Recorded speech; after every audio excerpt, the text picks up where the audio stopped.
বন্ধুরা, আমি আজকে একটা নিরামিষ আলুর দম করছি, খুব তাড়াতাড়ি সহজেই।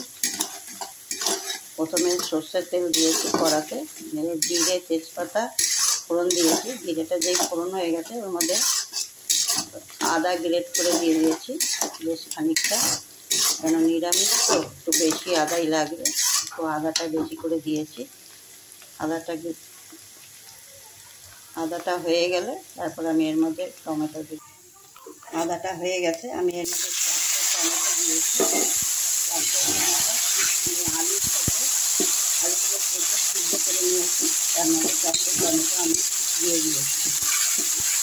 টমেটোটা তাড়াতাড়ি সেদ্ধ হয়ে যায়। নিরামিষ আলুর দম, তার জন্য আমি এর মধ্যে হিং দিয়ে দিলাম। আবার পরে একটু দেবো, এখন একটু দিলাম, আবার পরে একটু দিয়ে দিলাম। এর মধ্যে আমি গুঁড়ো মশলাটা অ্যাড করে দিলাম, জিরের গুঁড়ো, ধনের গুঁড়ো, হলুদের গুঁড়ো, লঙ্কার গুঁড়ো।